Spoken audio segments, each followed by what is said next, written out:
Les stratégies, plusieurs molécules ciblées sur plusieurs types de cancers, ou un seul type de cancer, et on teste dessus toutes les molécules ciblées dont on a repéré qu'il y avait l'anomalie chez la patiente considérée.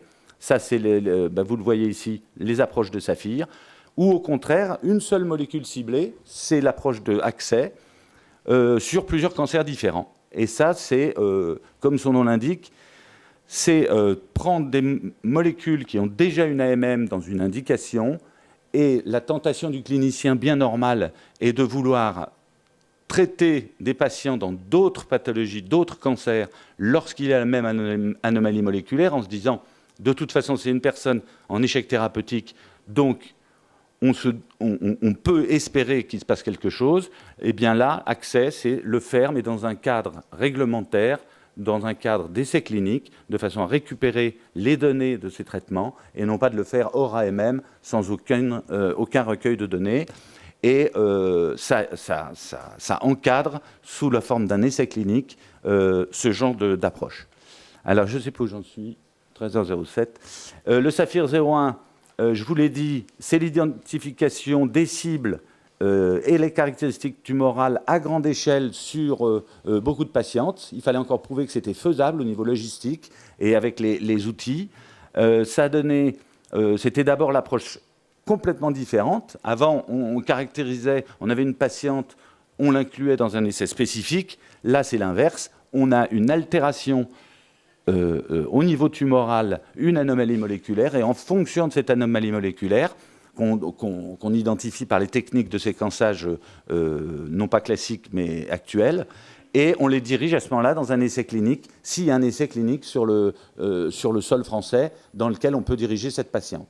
C'était la première étape de Saphir 01, qui a eu une médiatisation de par le monde assez importante, parce que c'était le premier essai de ce type, et qui a donné naissance, qui a permis de caractériser un certain nombre de mutations, d'amplifications, enfin d'anomalies au niveau du gène qui peuvent être des cibles intéressantes pour traiter le cancer du sein, et qui a donné lieu au deuxième Saphir, Saphir 02, où là on traite la patiente en fonction.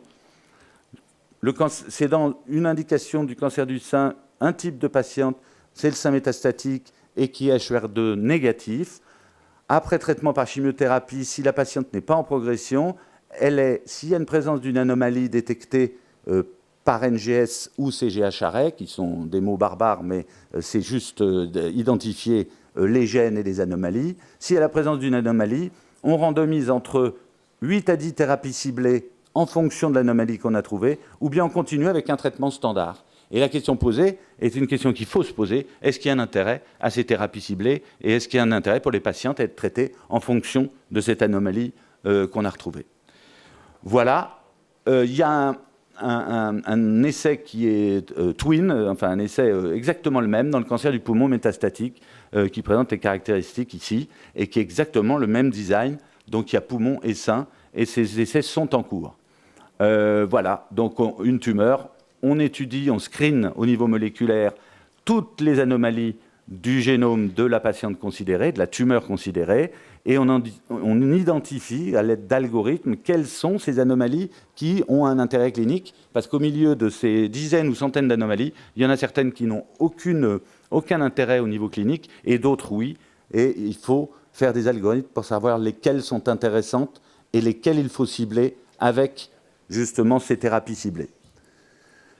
Accès très rapidement, je vous en ai dit un mot à l'instant, un produit dans d'autres pathologies que la AMM, mais qui présente la même anomalie moléculaire. Et l'objectif, c'est est-ce qu'il y a un intérêt de cette molécule dans une pathologie autre.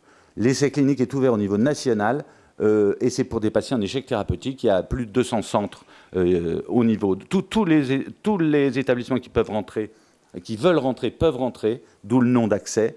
Et au passage, je remercie la NSM et l'INCA de nous avoir fait confiance pour mener ces deux essais, puisqu'il y en a un sur le crizotinib, avec 20 cancers différents, et 11 pour le vemurafenib, qui vient de démarrer il y a quelques mois. Le crizotinib, ça fait un peu plus longtemps.